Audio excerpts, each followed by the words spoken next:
पद्मावत शौर्य, स्वाभिमान और सुंदरता की ऐसी धधकती आग जिसकी ज्योति सदियों की दीवारों को फान कर आज भी हमें प्रकाश की राह दिखाती हैं। यह कहानी महज इतिहास की गौरव गाथा की ही नहीं बल्कि यह जातीय अभिमान की सुप्त ज्वालाओं को प्रज्वलित करने का वह प्रचंड वायु है जिसकी वेग से हृदय में तूफान मचल उठता है और आंसुओं की नदियां सिसकारियों की ध्वनि के साथ प्रस्फुटित हो उठती हैं।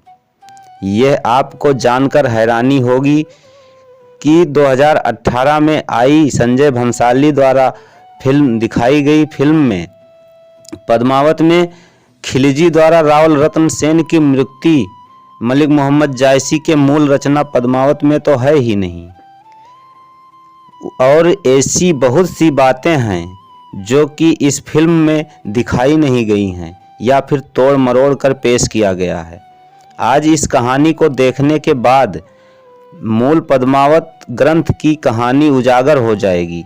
साथ ही एक बात और कि यह कहानी मलिक मोहम्मद जायसी की रचना पर आधारित है और इस कहानी में अलौकिक अतिरंजना का भी समावेश है। वह इतिहास न हो करके महज कल्पना है और उसे कल्पना की ही तरह लेंगे। खिलजी, पद्मावत और रतनसेन, सुआ यह सब पात्र ऐतिहासिक हैं। तो आइए, आपका स्वागत है हमारे YouTube चैनल रमेश कुमार 0.51 में। इस वीडियो में आगे बढ़ने से पहले एक छोटा सा अनुरोध है कि हमारे चैनल को सब्सक्राइब करके और अपने दोस्तों में शेयर करें, लाइक करें। 12वीं शताब्दी अपने समापन की तरफ था।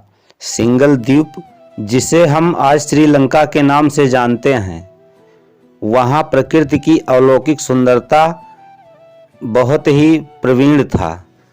वह कहा जाता है कि वहाँ की स्त्रियाँ और वहाँ की सुंदरता ऐसा था कि पृथ्वी पर कहीं भी ना तो ऐसी सुंदरता देखने को मिलता है और ना ही वहाँ के इतना सुंदर स्त्रियों को और पृथ्वी पर कहीं देखने को मिलता है।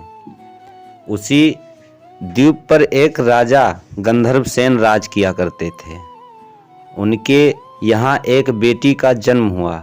कहते हैं कि उसके जन्म के बाद कमरे में प्रकाश हो गया, इतना वह सुंदर थी। सिंघल द्वीप, उसके राजा गंधर्वसेन राजसभा नगर, बगीचे इत्यादि का वर्णन करके पद्मावती के जन्म का उल्लेख करता है। राजभवन में हीरामन नाम का एक अद्भुत सुआ था जिसे पद्मावती बहुत चाहती थी और सदा उसी के पास रहकर अनेक प्रकार की बातें कहा करती थी।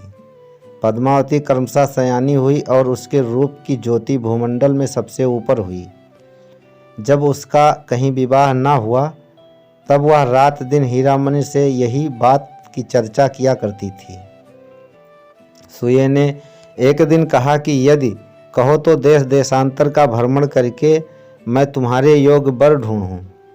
राजा को जब इस बात का पता लगा तो उसने बहुत क्रोध किए और सुये को मार डालने की आज्ञा दी।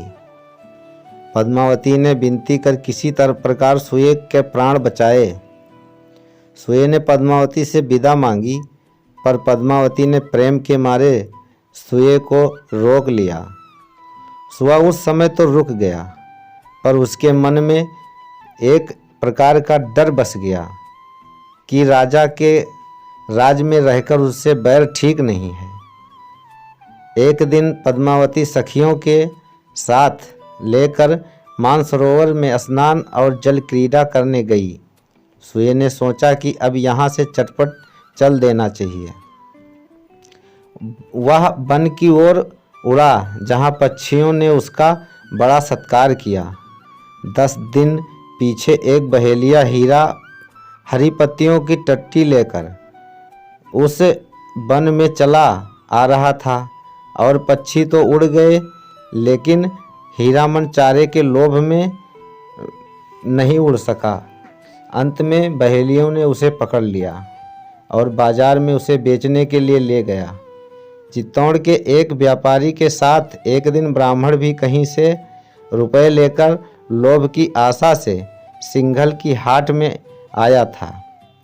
उसने सुए को पंडित देख मोल ले लिया और लेकर चित्तौड़ आया। चित्तौड़ में उस समय राजा चित्रसेन मर चुके थे और उनका बेटा रत्नसेन गद्दी पर बैठा था। प्रशंसा सुनकर रत्नसेन ने लाख रुपए देकर हीरामन सुए को मोल ले लिया। सुए द्वारा पद्मावती का बखान। एक दिन रत्नसेन कहीं शिकार को गया था। उसकी रानी नागमती सुए के पास आई और बोली, मेरे समान सुंदर और भी कोई संसार में है?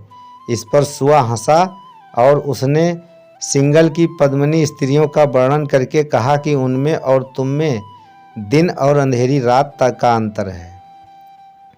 रानी ने सोचा कि यदि यह तोता रहेगा तो किसी दिन राजा से भी ऐसा ही कहेगा और वह मुझसे प्रेम करना छोड़कर पद्मावती के लिए जोगी होकर निकल पड़ेंगे।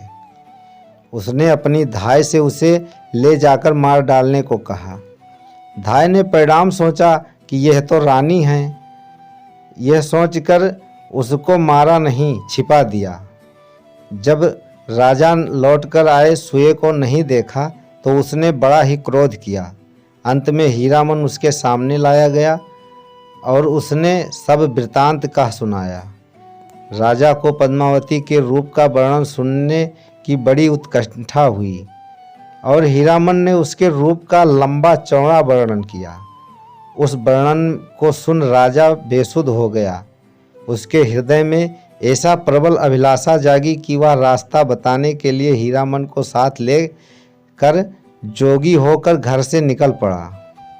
रत्नसेन का सिंघल द्वीप में जाना, उसके साथ 16,000 कुंवर भी जोगी होकर चल गए।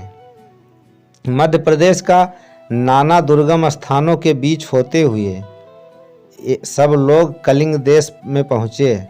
वहाँ के राजा गणपति से जहाज लेकर रत्नसेन और उसके सब जोगियों सहित सिंघल द्वीप की ओर प्रस्थान किया। क्षार समुद्र, क्षीर समुद्र, दधि समुद्र, उदधि समुद्र, सुरा समुद्र और किलकिला समुद्र को पार करके वह 7वें मानसरोवर समुद्र में पहुँचे, जो सिंघल द्वीप के चारों ओर है। सिंघल द्वीप में उतरकर जोगी रत्नसेन तो अपने सब जोगियों के साथ महादेव के मंदिर में बैठकर तप और पद्मावती का ध्यान करने लगा और हीरामन पद्मावती से भेंट करने गया। जाते समय वह रत्नसेन से कह गया कि बसंत पंचमी के दिन पद्मावती इसी महादेव के मंडप में बसंत पूजा करने आएगी।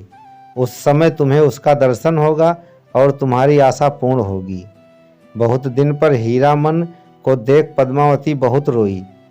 हीरामन ने अपने निकल भागने और बेचे जाने का वृत्तांत कह सुनाया। इसके उपरांत उसने रत्नसेन का रूप, कुल, ऐश्वर्य, तेज आदि की बड़ी प्रशंसा करके कहा कि वह सब प्रकार से तुम्हारे योग्य वर हैं और तुम्हारे प्रेम में जोगी होकर यहाँ तक आज पहुँचा है। पद्मावती ने उसकी प्रेम व्यवस्था सुनकर जयमाल लेने देने की प्रतिज्ञा की और कहा कि बसंत पंचमी के दिन पूजा के बहाने मैं उससे देखने जाऊंगी। सुआ यह समाचार लेकर राजा के पास मंडप में लौट आया। बसंत पंचमी पर पद्मावती उस रत्नसेन का मिलना। बसंत पंचमी के दिन पद्मावती सखियों के सहित मंडप में गई और उधर से पहुंची जिधर रत्नसेन और उसके साथी जोगी थे। पर ज्यों ही रत्नसेन की आंख उस पर पड़ी, वह मूर्छित होकर गिर पड़ा। पद्मावती ने रत्नसेन को सब प्रकार से वैसा ही पाया जैसा सुए ने कहा था। वह मूर्छित जोगी के पास पहुंची और उसे होश में लाने के लिए उस पर चंदन छिड़का।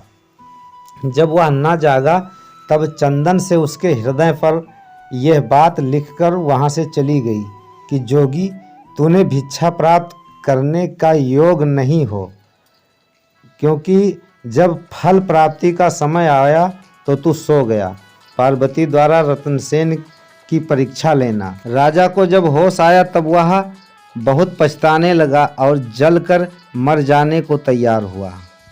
सब देवता को भय हुआ कि यदि कहीं यह जला तो इसकी घोर विरहाग्नि से सारे लोक भस्म हो जाएंगे। उन्होंने जाकर महादेव पार्वती के यहाँ पुकार लगाई। महादेव कोढ़ी के वेश में बैल पर चढ़कर राजा के पास आए और जलने का कारण पूछने लगे। इधर पार्वती जी की जो महादेव के साथ आई थी, यह इच्छा हुई कि राजा की प्रेम की परीक्षा लें। ये अत्यंत सुंदरी अप्सरा का रूप धारण कर आई और बोली, मुझे इंद्र ने भेजा है, पद्मावती को जाने दे, तुझे अप्सरा प्राप्त हुई है। रत्नसेन ने कहा, मुझे पद्मावती को छोड़कर और किसी से कोई प्रयोजन नहीं है। पार्वती ने महादेव से कहा कि रत्नसेन का प्रेम सच्चा है। रत्नसेन ने देखा कि इस कोढ़ी की छाया नहीं पड़ती, इसके ऊपर मक्खी नहीं बैठती, कोई पलकें गिरती नहीं है इसके आँखों की, अतः यह निश्चय ही कोई सिद्ध पुरुष है। फिर महादेव को पहचान कर वह उनके पैरों में गिर पड़ा। महादेव ने उसे सिद्धि गुटका दी और सिंगलगढ़ में घुसने का मार्ग बताया। सिद्धि गुटका पाकर रत्नसेन सब जोगियों को लिए सिंगलगढ़ पर चढ़ने लगा। रत्नसेन जब राजा गंधर्व सेन के यहाँ पर यह खबर पहुँची तब उसने दूत भेजे। दूतों से जोगी रत्नसेन ने पद्मिनी को पाने की अभिलाषा कहा। दूत क्रुद्ध होकर लौट गए। इस बीच हीरामन रत्नसेन का प्रेम संदेश लेकर पद्मावती के पास गया और पद्मावती के प्रेम भरा संदेश लाकर उसने रत्नसेन से कहा। इस संदेश से रत्नसेन की शरीर में और भी बल आ गया। गढ़ के भीतर वो अगाध कुंड था। वह रात को उसने घुसा और भीतर द्वार को जैसे जो वज्र के समान किवाड़ लगे थे उसने जा खोला, पर इसी बीच सवेरा हो गया और वह अपने साथी जोगियों के सहित घेर लिया गया। राजा गंधर्व सेन के यहाँ विचार हुआ कि जोगियों को पकड़कर सूली पर चढ़ा दिया जाए। दलबल के सहित सब सरदारों ने जोगियों पर चढ़ाई की। रत्नसेन के साथी युद्ध के लिए उत्सुक हुए, पर रत्नसेन ने उनको उपदेश देकर शांत किया। प्रेम मार्ग में क्रोध करना उचित नहीं। अंत में सब जोगियों सहित रत्नसेन पकड़ा गया। इधर यह सब समाचार सुन पद्मावती की बुरी दशा हो रही थी। हीरामन सुए ने जाकर उसे धीरज बंधाया कि रत्नसेन पूर्ण सिद्ध हो गया है, अब वह मर नहीं सकता। जब रत्नसेन को बांधकर सूली देने के लिए लाया गया तब उसने देखा कि सबने कहा कि यह कोई राजपुत्र जान पड़ता है। उधर सूली की तैयारी हो रही थी, उधर रत्नसेन पद्मावती के नाम का रट्टा लगाए था। महादेव ने जब जोगी पर ऐसा संकट देखा तो वह पार्वती भांट भांटनी का रूप धारण कर वहां पहुँचे। इस बीच हीरामन सुआ भी रत्नसेन के पास पद्मावती का यह संदेश लेकर आया कि मैं भी हथेली पर प्राण लिए बैठी हूँ, मेरा जीना मरना तुम्हारे साथ है। भांट और भांटनी गंधर्व सेन बहुत समझाया कि यह जोगी नहीं, राजा और तुम्हारी कन्या के योग बर है। पर राजा इस बात पर और भी क्रुद्ध हुआ। इस बीच जोगियों का दल चारों ओर से लड़ाई के लिए चढ़ा। महादेव के साथ हनुमान आदि सब देवता जोगियों की सहायता के लिए आ खड़े हुए। गंधर्व सेन की प्रेम में सेना हाथियां समूह जब आगे बढ़ा तो हनुमान जी और अपने लंबी पूंछ से सबको लपेटकर आकाश में फेंक दिया। राजा गंधर्व सेन को फिर महादेव का घंटा और विष्णु का शंख जोगियों की ओर से सुनाई पड़ा। साक्षात शिव युद्ध स्थल में दिखाई पड़े। ये देखते ही गंधर्व सेन महादेव के चरणों पर जा गिरा और बोला, कन्या आपकी है, जिसे चाहिए उसे दीजिए। इसके उपरांत हीरामन सुये ने आकर राजा को रत्नसेन के चित्तौड़ से आने की सब वृतांत कह सुनाया और गंधर्वसेन ने बड़ी धूमधाम से रत्नसेन के साथ पद्मावती का विवाह कर दिया। रत्नसेन के साथी और 16,000 कुंवर थे, उन सबका विवाह भी पद्मिनी स्त्रियों के साथ हो गया और सब लोग बड़े आनंद के साथ कुछ दिनों तक सिंघल में रहे। इधर नागमती चित्तौड़ में वियोगिनी नागमती राजा का बाट जोहती 1 वर्ष हो गया था। उसके विलाप से पशु पक्षी विकल हो गए। अंत में आधी रात को एक पक्षी ने नागमती की दुख का कारण पूछा। नागमती ने उसे रत्नसेन के पास पहुंचाने के लिए अपना संदेश कहा। वह पक्षी नागमती का संदेश लेकर सिंघल द्वीप गया और समुद्र के किनारे एक पेड़ पर बैठा। संयोग से रत्नसेन शिकार खेलते खेलते उसी पेड़ के नीचे जा खड़ा हुआ। पक्षी ने पेड़ पर से नागमती की दुख कथा और चित्तौड़ की हीन दशा का वर्णन किया। रत्नसेन जी का सिंघल से उचटा मन और उसने स्वदेश में की ओर प्रस्थान किया। चलते समय उसने सिंघल का राजा के यहाँ से विदाई में बहुत सामान और धन मिला। इतनी अधिक संपत्ति देख राजा के मन में गर्व और लोभ हुआ।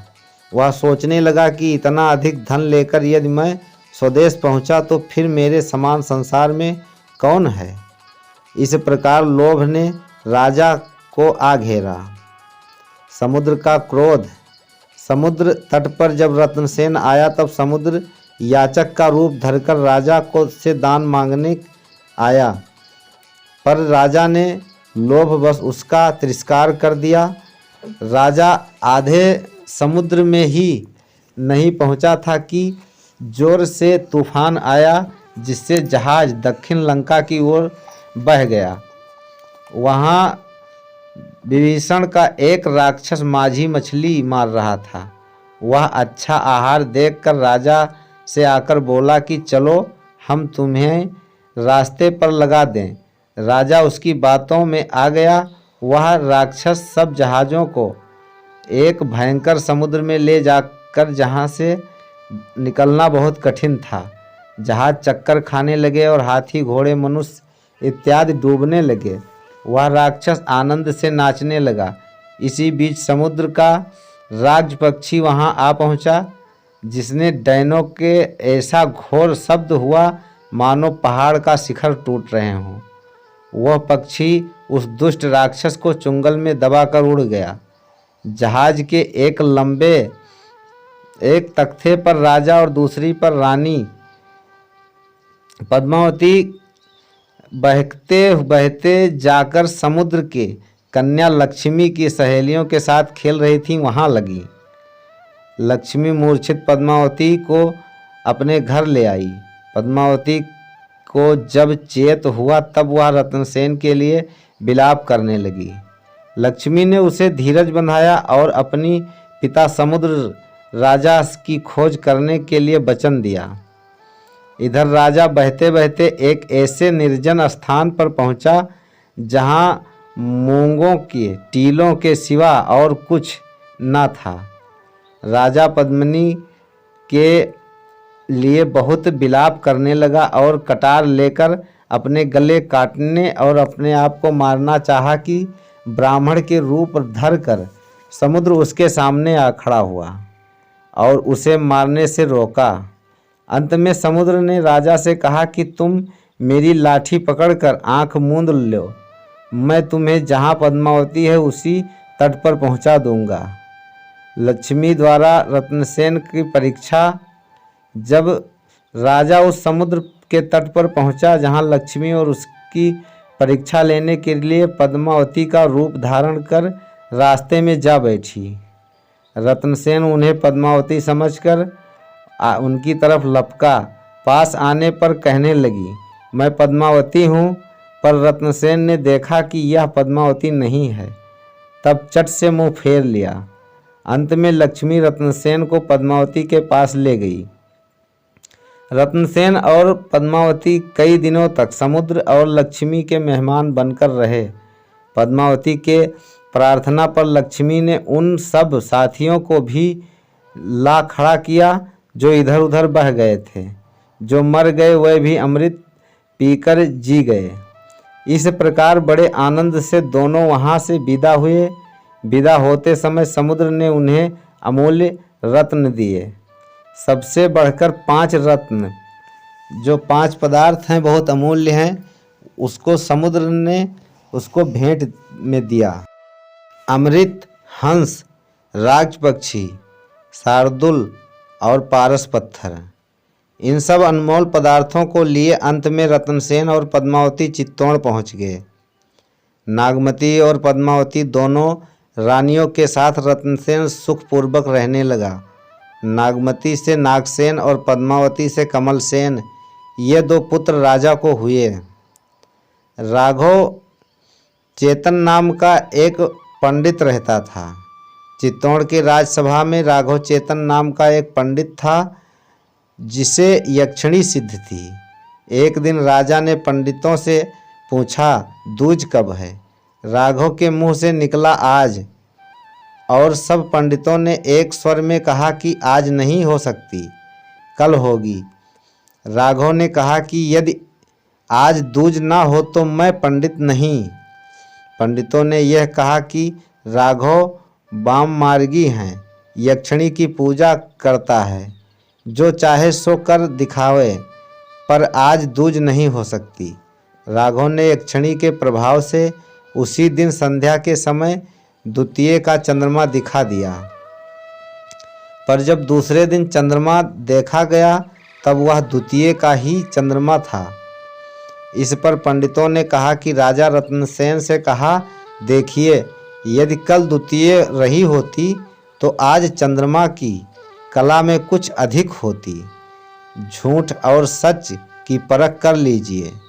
राघव का भेद खुल गया और वह भेद विरुद्ध आहार करने वाला प्रमाणित हुआ। राजा रत्नसेन ने उसे देश निकालने का दंड दिया। राघव ने बदला लेना चाहा। पद्मावती ने जब यह सुना तब उसने ऐसे गुणी पंडित को असंतुष्ट होकर जाना राज्य के लिए अच्छा नहीं समझा। उसने भारी दान देकर राघव को प्रसन्न करना चाहा। सूर्य ग्रहण का दान देने के लिए उसने उसे बुलाया। जब राघव महल के नीचे आया तब पद्मावती ने अपने हाथ से एक अमूल्य कंगन दिया जिसका जोड़ा और कहीं नहीं था। झरोखे पर से फेंका। झरोखे पर पद्मावती की झलक देख राघव बेसुध हो गया और गिर पड़ा। जब उसे चेत हुआ तब उसने सोचा कि अब यह कंगन लेकर बादशाह के पास दिल्ली चलूं और पद्मावती का रूप का वर्णन उसके सामने करूं। वह लंपट है, तुरंत चित्तौड़ पर चढ़ाई करेगा और इसका जोड़ा दूसरा कंगन भी मुझे इनाम देगा। यदि ऐसा हुआ तो मैं राजा से बदला भी ले लूँगा और सुख से जीवन भी बिताऊंगा।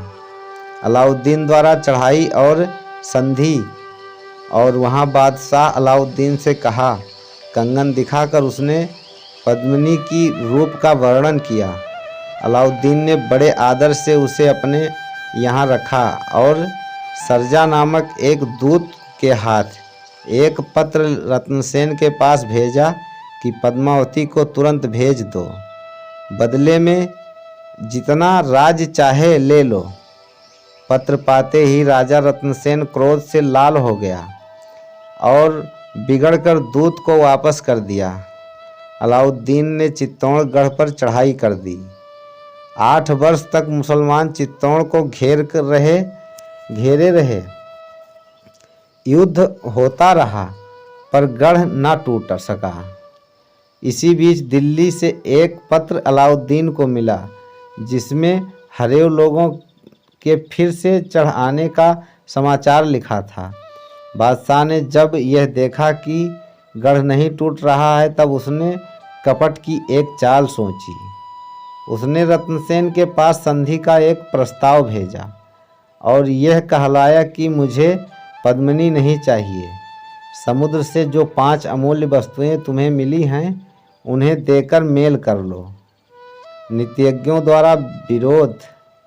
राजा ने स्वीकार कर लिया और बादशाह को चित्तौड़गढ़ के भीतर ले जाकर बड़ी धूमधाम से उसकी दावत की। गोरा बादल नामक 2 विश्वास पात्र सरदार ने राजा को बहुत समझाया कि मुसलमानों का विश्वास करना ठीक नहीं है, पर राजा ने ध्यान न दिया। वह दोनों वीर नितिंग सरदार रूठकर अपने घर चले गए। कई दिनों तक बादशाह की मेहमानदारी होती रही। एक दिन वह टहलते टहलते पद्मिनी के महल की ओर जा निकला, जहाँ एक से एक रूपवती स्त्रियां स्वागत के लिए खड़ी थीं। बादशाह ने राघव से, जो बराबर में उसके साथ चल रहा था, पूछा कि इनमें से पद्मिनी कौन है। राघव ने कहा, पद्मिनी इनमें कहाँ, ये तो उसकी दास दासियाँ हैं। बादशाह पद्मिनी के महल के सामने ही एक स्थान पर बैठकर राजा के साथ शतरंज खेलने लगा। जहाँ वह बैठा था वहाँ एक दर्पण भी रख दिया था कि पद्मिनी यदि झरोखे पर आवेगी तो उसका प्रतिबिंब दर्पण में देखूंगा। पद्मिनी कौतूहलवश झरोखे के पास आई और बादशाह ने उसका प्रतिबिंब दर्पण में देखा। देखते ही वह बेहोश होकर गिर पड़ा। रत्नसेन को पकड़कर दिल्ली ले जाना। अंत में बादशाह ने राजा से विदा मांगी। राजा उसे पहुंचाने के लिए साथ साथ चला। एक एक फाटक बादशाह राजा को कुछ ना कुछ देता चला। अंतिम फाटक पार होते ही राघव के इशारे पर बादशाह ने रत्नसेन को पकड़ लिया और बांधकर दिल्ली ले आया। वहाँ राजा को तंग कोठरी में बंद करके अनेक प्रकार के भयंकर कष्ट देने लगा। इधर चित्तौड़ में हाहाकार मच गया। दोनों रानियां रो रो कर प्राण देने लगी। इस अवसर पर राजा रत्नसेन के शत्रु कुंभल सेनेर ने राजा को देवपाल को दुष्टता सूझी। उसने कुमुदनी नाम की एक दूती को पद्मावती के पास भेजा।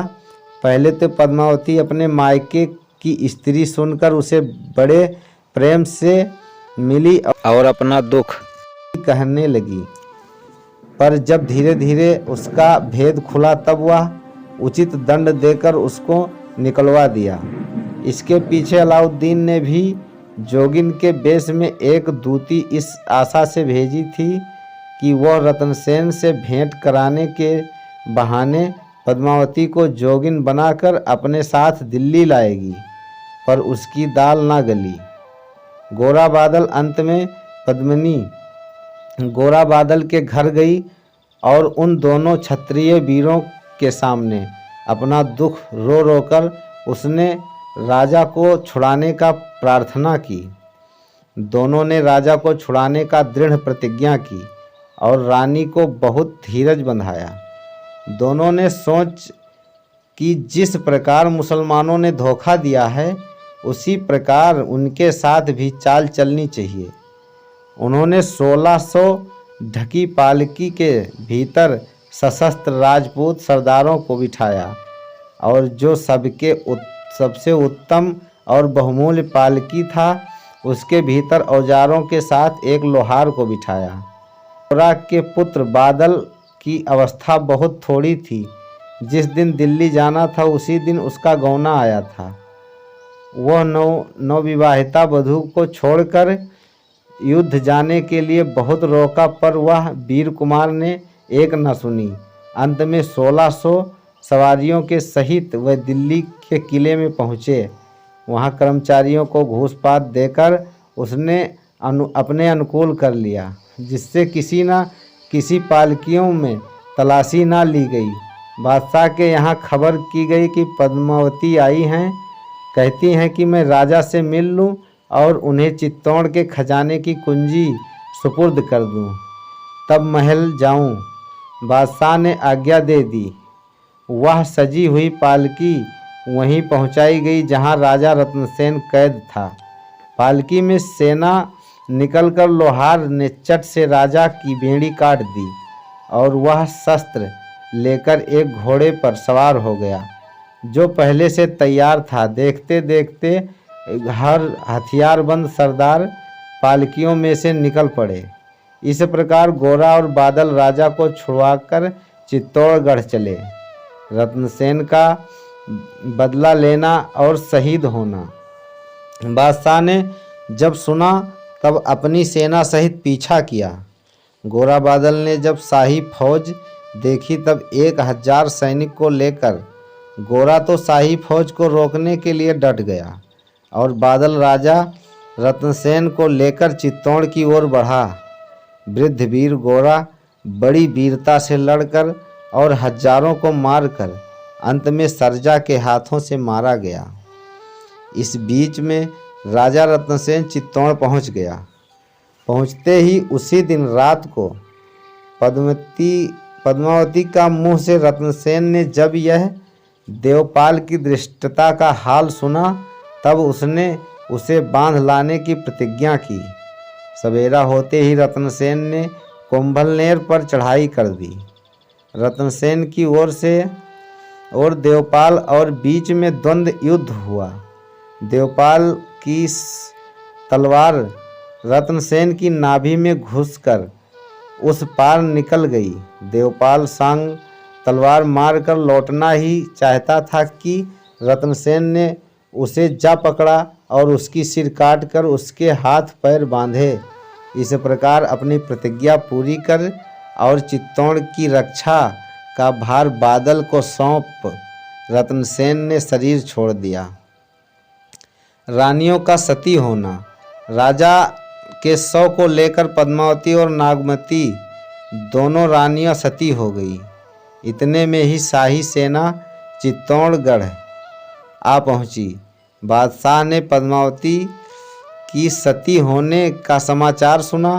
बादल ने प्राण रहते गढ़ की रक्षा की। अंत में वह फाटक की लड़ाई में मारा गया और चित्तौड़गढ़ पर मुसलमानों का अधिकार हो गया। वीडियो अच्छा लगे तो लाइक, शेयर और सब्सक्राइब ज़रूर करें क्योंकि हम ऐसी वीडियो आप लोगों को उपलब्ध कराते रहते हैं। जय हिंद, जय भारत।